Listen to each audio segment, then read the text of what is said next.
আপোনালোক সকলোকে স্বাগতম জনাইছো দেশৰ নতুন নিৰ্বাচনী আয়ুক্তৰূপে নিযুক্ত হল জ্ঞানেশ কুমাৰ তিনিজনীয়া পেনেলে ৰাষ্ট্ৰপতি দ্ৰৌপদী মুৰ্মুলৈ প্ৰেৰণ কৰিছিলে জ্ঞানেশ কুমাৰৰ নাম আৰু 2029 চনৰ 26 জানুৱাৰীলৈকে কাৰ্যকাল হ'ব জ্ঞানেশ কুমাৰৰ জনাইছো আপোনালোকক সবিশেষ দেশৰ নতুন নিৰ্বাচনী আয়ুক্তৰূপে নিযুক্ত হল জ্ঞানেশ কুমাৰ প্ৰধানমন্ত্ৰী গৃহমন্ত্ৰী আৰু বিৰোধী দলপতিৰ পেনেলে নিৰ্বাচিত কৰিলে জ্ঞানেশ কুমাৰক প্ৰধানমন্ত্ৰী কাৰ্যকালৰ বৈঠকত জ্ঞানেশ কুমাৰৰ নাম চূড়ান্ত কৰে তিনিজনীয়া পেনেলে ৰাষ্ট্ৰপতি দ্ৰৌপদী মুৰ্মুলৈ প্ৰেৰণ কৰে জ্ঞানেশ কুমাৰৰ নাম 2029 চনৰ 26 জানুৱাৰী পৰ্যন্ত কাৰ্যকাল হ'ব জ্ঞানেশ কুমাৰৰ বৰ্তমানৰ মুখ্য নিৰ্বাচন আয়ুক্ত ৰাজীৱ কুমাৰৰ স্থলাভিষিক্ত হ'ব জ্ঞানেশ কুমাৰ 1988 চনৰ কেৰালা কেডাৰৰ বিষয়া আছিলে জ্ঞানেশ কুমাৰ এই মুহূৰ্তত জনাইছো আপোনালোকৰ দেশৰ নতুন নিৰ্বাচনী আয়ুক্তৰূপে নিযুক্ত হল জ্ঞানেশ কুমাৰ প্ৰধানমন্ত্ৰী গৃহমন্ত্ৰী আৰু বিৰোধী দলপতিৰ পেনেলে নিৰ্বাচিত কৰিলে জ্ঞানেশ কুমাৰক প্ৰধানমন্ত্ৰী কাৰ্যকালৰ বৈঠকত জ্ঞানেশ কুমাৰৰ নাম চূড়ান্ত কৰে তিনিজনীয়া পেনেলে ৰাষ্ট্ৰপতি দ্ৰৌপদী মুৰ্মুলৈ প্ৰেৰণ কৰে জ্ঞানেশ কুমাৰৰ নাম আৰু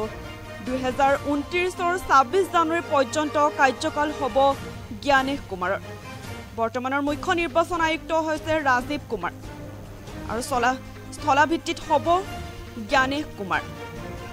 1988 চনৰ কেৰালা কেডাৰৰ বিষয়া আছিলে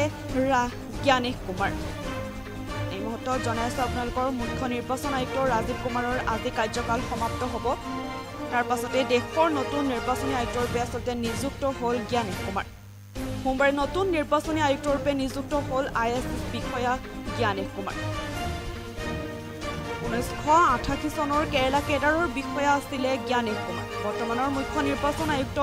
ৰাজীৱ কুমাৰৰ স্থলাভিষিক্ত হ'ব জ্ঞানেশ কুমাৰ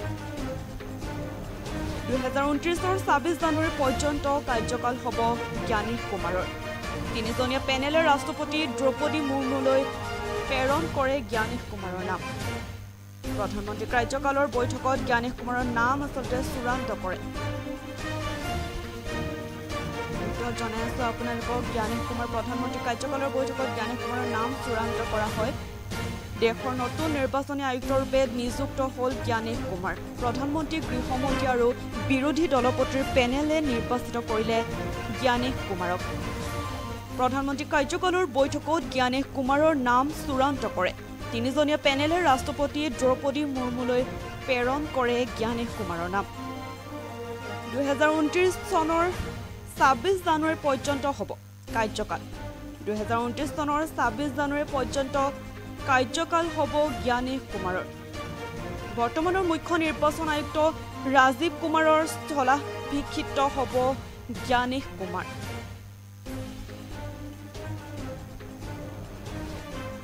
জনাইছো আপোনালোকক প্ৰধানমন্ত্ৰী কাৰ্যকালৰ বৈঠকত জ্ঞানেশ কুমাৰৰ নাম আচলতে চূড়ান্ত কৰা হয় তিনিজনীয়া পেনেলে ৰাষ্ট্ৰপতি দ্ৰৌপদী মুৰ্মুলৈ প্ৰেৰণ কৰিছিলে জ্ঞানেশ কুমাৰৰ নাম 2029 চনৰ 26 জানুৱাৰী পৰ্যন্ত কাৰ্যকাল হ'ব জ্ঞানেশ কুমাৰৰ 1988 চনৰ কেৰালা কেডাৰৰ বিষয়া আছিলে জ্ঞানেশ কুমাৰ আৰু সোমবাৰে নতুন নিৰ্বাচনী আয়ুক্তৰূপে নিযুক্ত হল ISS বিষয়া জ্ঞানেশ কুমাৰ মুখ্য নিৰ্বাচন আয়ুক্ত ৰাজীৱ কুমাৰৰ আজি যেহেতু কাৰ্যকাল সমাপ্ত হ'ব তাৰ পিছতে সোমবাৰে নতুন নিৰ্বাচনী আয়ুক্তৰূপে নিযুক্ত হল এজন ISS বিষয়া জ্ঞানেশ কুমাৰ প্ৰধানমন্ত্ৰী গৃহমন্ত্ৰী আৰু বিৰোধী দলপতিৰ পেনেলে নিৰ্বাচিত কৰিলে জ্ঞানেশ কুমাৰক